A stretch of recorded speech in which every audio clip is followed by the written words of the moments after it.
Tonight, a Texas case is in the national spotlight. The Supreme Court heard oral arguments on limiting access to a medication in the abortion pill. Yeah, mifepristone is part of a 2-pill regimen used to end a pregnancy within 10 weeks. It's now used in 2/3 of legal abortions in the U.S., so this decision has huge implications. Dia Wall has been listening to oral arguments all day. Dia, any idea of how the justices are leaning tonight? In short, some people will say they have an idea, but the answer is no. A decision, though, is expected sometime around late June.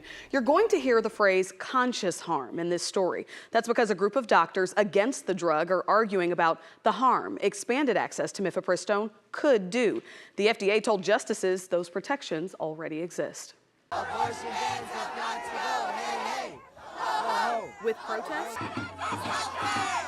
and chants outside, the Supreme Court heard oral arguments in the case surrounding FDA approval of mifepristone. By individuals who do not use this product, do not prescribe this product, and have a conscience right not to treat anyone who has taken this product. We, on behalf of FDA, think that courts have no business making those judgments. The attorney representing the doctors who oppose this drug pushed justices to consider a prior judgment. And the district court understands the conscious harm to be either taking the life of an unborn child, which would sometimes be required. The government fired back. The problem here is they sued the FDA. FDA has nothing to do with enforcement of the conscience protections. Elective abortions in Texas have plummeted from thousands per month to 0. That's due to Texas law. But abortion providers say women from the state are still getting the procedure. We are seeing a lot of people from Texas in our clinic in New Mexico.